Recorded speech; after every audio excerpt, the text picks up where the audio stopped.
Je me souviens qu'un jour, mon téléphone sonne et je vois Maurice Kamto.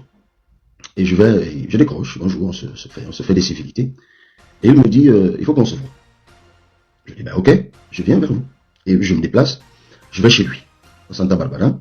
Et à l'occasion, je me fais accompagner par Bertrand Onana à ce rendez-vous. Et je l'y retrouve, il était avec deux personnes, je crois. Jules Domché, le journaliste de Vox Africa, et je crois M. Okala Ibole. Mais en fait, tout ça avait été bien arrangé, hein, parce que voilà, Vox Africa, quelques temps avant, j'avais rencontré Jules, que je connais depuis longtemps, d'abord à Soir, mais je crois, voilà, on a été à Soir ensemble, et puis j'étais chroniqueur à Vox Africa, où il était le patron, donc, parce qu'on était depuis longtemps, mais quand j'étais entré en politique, j'étais plus trop chroniqueur, mais on s'était retrouvé comme ça fortuitement quelque part en ville. Et il m'a dit, bah, écoute Cabral, on va vers les élections, il serait bien que les forces politiques assez importantes puissent mutualiser. Je lui dis, mais moi j'ai pas de souci. Il me dit, bah oui, mais moi je vais organiser un rendez-vous avec le prof, si t'es d'accord, je le fais. Donc, il n'était pas surprenant de le trouver avec le prof lorsque je m'y suis rendu. Et nous avons discuté avec beaucoup de cordialité. On a évoqué l'hypothèse d'une mutualisation entre nous. Et nous sommes très vite tombés d'accord sur une approche. Déjà à l'époque, nos militants respectifs ne s'aimaient pas beaucoup. Bon, ça c'est un secret polichinelle.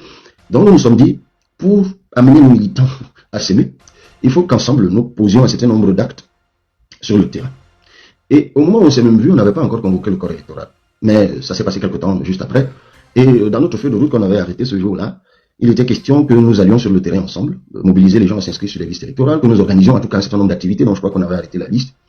Et puis, deuxième chose, on est tombé d'accord que nous deux, nous ne serions pas candidats, que c'est l'un d'entre nous qui devait l'être, et que le choix de l'un d'entre nous interviendrait un peu plus tard, histoire déjà, comme je l'ai dit, de travailler ensemble, de laisser aussi la porte ouverte à d'autres leaders politiques ou organisations politiques de nous rejoindre. Et puis on s'est dit plus tard, on allait dégager lequel d'entre nous pouvait être candidat. Et on a convenu au terme de cet échange de coucher tout ce que nous nous étions dit sur du papier dans une sorte d'accord politique. Et nous nous sommes donc donné rendez-vous plus tard. On a donc confié la charge à nos collaborateurs de rédiger un document. Et j'ai mis Bertrand Onana sur le coup, et lui, il a mis Jules Domché sur le coup. Donc, une semaine par là, je crois, après, une dizaine de jours, Bertrand Onana, qui me représentait là-bas, enfin, dans ce petit groupe de travail, m'appelle, il me dit, ben voilà, nous avons conçu un petit document, il faut que tu valides. Il me l'a envoyé par WhatsApp. Salut les amis, aujourd'hui on dit stop aux tracasseries pour envoyer de l'argent à nos proches en Afrique. Il suffit juste de télécharger l'application TapTapSend. Et lorsque vous téléchargez l'application TapTapSend, lors de votre premier envoi, utilisez mon code promo NOSABI. NOSABI, N-O-S-A-B-Y, tout en majuscule. Et lorsque vous utilisez mon code promo, vous bénéficiez de 5 € si vous résidez du côté de l'Europe. Et si vous résidez du côté des États-Unis ou du Canada, vous allez bénéficier de 10 $. Avec TapTapSend, même étant couché sur ton lit ou dans ton lieu de service, n'importe où, il suffit juste de sortir ton téléphone. En 2 minutes seulement, tu as déjà envoyé l'argent à tes gens en Afrique. Et tous les envois coûtent 2 € seulement. Et il me dit, si tu valides, ben voilà, c'est bon, on peut demander, je vais dire à Jules de dire au prof aussi de nous dire quand il pense qu'on peut se voir. Et moi, je lui dis tout de suite, écoute Bertrand, dans cette affaire, rédiger un document de cette nature, enfin, c'est pas bien compliqué. Maintenant, sur la forme, on a même la chance d'avoir le prof avec nous, il saura corriger les questions de forme et tout. Donc, si lui, il est d'accord avec ça, ben, on se voit. Il me dit, ok. Et ce jour, je me rappelle toujours comme si c'était hier, je revenais d'une action, d'un meeting à Oubala. Et quelques temps après, mon téléphone sonne, et c'est le prof qui m'appelle, il me dit, bon, écoute, j'ai reçu le document que l'équipe que nous avons mise en place a fait, et il faut qu'on se voit. Je lui dis, ok, prof, il n'y a pas de souci, moi je viens chez vous. Il me dit, non, la dernière fois tu es venu chez moi, bon, maintenant il faut plus venir chez moi, je viens plutôt chez toi, à ton bureau. Bah, à l'époque, on avait un petit bureau à l'avenue Kennedy qui nous avait été, enfin, c'était une salle de réunion, que Joseph Pouagam, qui y tenait le siège de son association, nous avait prêté, parce qu'à l'époque, on n'avait pas les moyens de s'offrir un siège. Et bien, je lui dis, nous, on a un petit KGB qui nous sert d'espace de travail à l'avenue Kennedy. Et puis, à 7h06, il faisait déjà un peu tard, on était dans les 18h, 19h. Je lui dis, souvent, à 7h, si l'ascenseur ne marche pas, donc vous allez devoir vous taper 4 étages à pied pour rentrer. Donc, c'est peut-être mieux que je vienne chez vous. Il me dit, non, j'insiste. Ben, on se voit. Oui, quelqu'un dit immeuble Shell. C'était derrière l'immeuble Shell. Et ben, je dis, ok, prof, on s'y retrouve donc tout à l'heure. Et on y va. On se retrouve là-bas. Et je le trouve au parking avec Jules Domché. Et moi, je venais de Bala avec Abdourahmane Mokhtar qui est ici. Hamatoukou Gandhi, qui est membre du bureau politique du PCRN également. Et puis Bertrand Onana, et on monte donc ensemble dans mon bureau. Et puis je lis le document, moi je trouve que le document est fidèle à ce qu'on s'est dit, je sors mon stylo pour signer. Et je lui dis non, on va peut-être pas signer comme ça tout de suite, il y a quand même des préalables qu'il faut aborder. Et sur le coup, je suis surpris, je regarde Bertrand Onana qui comprend le sens de mon regard, et qui lui sur le coup immédiatement s'énerve un peu. Et arrête Jules tout de suite et lui dit, bah, écoute, tu m'embarrasses quand même devant mon leader à moi, parce que s'il y avait des préalables à cette affaire, nous étions ensemble au parking tout à l'heure, quand il nous a retrouvés, tu aurais pu m'en parler. Et ça donne lieu à une courte chamaillerie un peu, enfin, entre Jules et lui, et tout de suite le prof prend la parole. Alors, je ne sais pas si Mokhtar est là, parce que je vais le faire monter, pour qu'il dise la réponse qui a été donnée par le prof ce jour-là. Oui, alors s'il te plaît, est-ce que tu peux dire rapidement aux gens ce qui s'est passé le jour où on s'est vu avec le prof Kamto dans mon bureau? Ok, président. C'était en 2018. On sortait d'une descente, je pense, vers Oubala. Nous sommes rentrés à 21h. On est arrivé à notre ancien QG qui était à l'immeuble CNPS, à l'avenue Kennedy. Monsieur Kamto était là. Il était presque 20h, je pense. 20h. Il est venu avec Jules Domché. À cette rencontre, il est venu à Jules Domché. Toi, il y avait moi et Gandhi nous attendait. Dans la réunion, c'était toi, moi, prof Kamto et Jules Domché. Il était question de parapher un document qui mettait en place, qui fixait les bases d'une collaboration, d'une collaboration en vue de surveiller le vote et une collaboration d'action même sur les activités. Et après, les discussions devaient se poursuivre pour savoir qui allait être devant entre vous deux. Et ce jour-là, la personne qui a pris la parole en premier, c'était Jules Domché. Je me souviens toujours, je vais toujours garder ces mots en tête.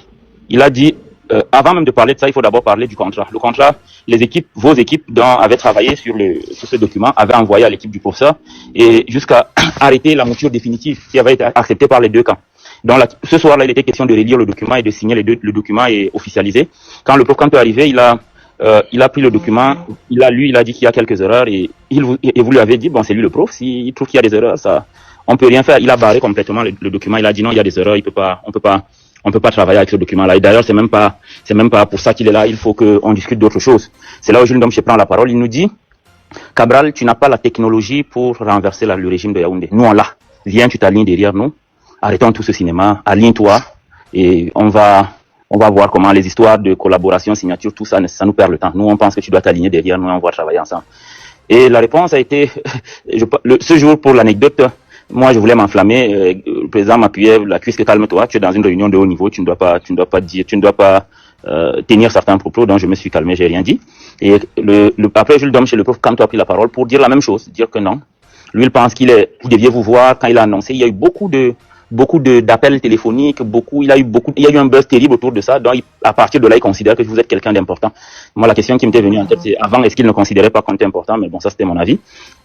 Et qu'il considère qu'on doit plus perdre le temps, le mouvement que vous étiez en train de diriger à l'époque, qui était 11 millions de citoyens, parce que, 11 millions d'inscrits. Le mouvement 11 millions d'inscrits devait simplement se mettre dans la mouvance du MRC et continuer. À cette sollicitation, vous lui avez dit que vous n'êtes pas seul dans le parti politique, dans le mouvement. Vous deviez parler avec vos cadres. Et après la réponse de vos cadres, vous allez revenir vers lui. Et Jules Domché a dit que non, vous devez répondre tout de suite, que c'est de la roublardise et tout et tout. Ils ont parlé longuement. Et on s'est séparés là. Ils se sont levés un peu fâchés, ils sont partis. Voilà ce qui s'est passé. Ok, merci beaucoup. Certainement, certaines parties, peut-être que vous aurez... Non, ça va. C'est une anecdote que beaucoup de gens ne connaissent pas. C'est une séquence de vie sur laquelle je ne reviens pas souvent, mais puisqu'on parle de coalition aujourd'hui, il fallait quand même que les gens sachent qu'il y avait eu des discussions entre nous et que, alors qu'on avait convenu de quelque chose au premier rendez-vous, cette chose-là a été complètement balayée du revers au deuxième rendez-vous, et puis il n'était plus question de respecter ce qu'on avait convenu, mais plutôt que je m'aligne. Et c'est sur ces entrefaites que les échanges qu'on avait s'étaient arrêtés. Donc, depuis lors, moi je vous disais tout à l'heure que je suis constant.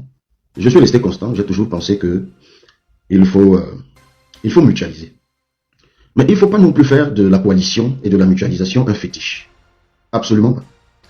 Moi j'ai un gros problème avec ce fétichisme et qui s'apparente à de la diversion. Parce que parfois, vous voyez, on s'accroche sur quelque chose, on répand un sujet dans l'opinion et on donne l'impression aux gens que c'est par là que le changement aura lieu. Et à chaque fois, on contourne l'essentiel, qui pour nous a toujours été les inscriptions massives sur les listes électorales, le vote massif, la vigilance massive par le peuple du vote.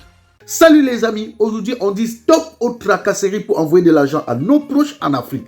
Il suffit juste de télécharger l'application TapTapSend. Et lorsque vous téléchargez l'application TapTapSend, lors de votre premier envoi, utilisez mon code promo NOSABI. NOSABI, N-O-S-A-B-Y, tout en majuscule. Et lorsque vous utilisez mon code promo, vous bénéficiez de 5 € si vous résidez du côté de l'Europe. Et si vous résidez du côté des États-Unis ou du Canada, vous allez bénéficier de 10 $. Avec TapTapSend, même étant couché sur ton lit ou dans ton lieu de service, n'importe où, il suffit juste de sortir ton téléphone. En 2 minutes seulement, tu as déjà envoyé l'argent à tes gens en Afrique. Et tous les envois coûtent 2 € seulement.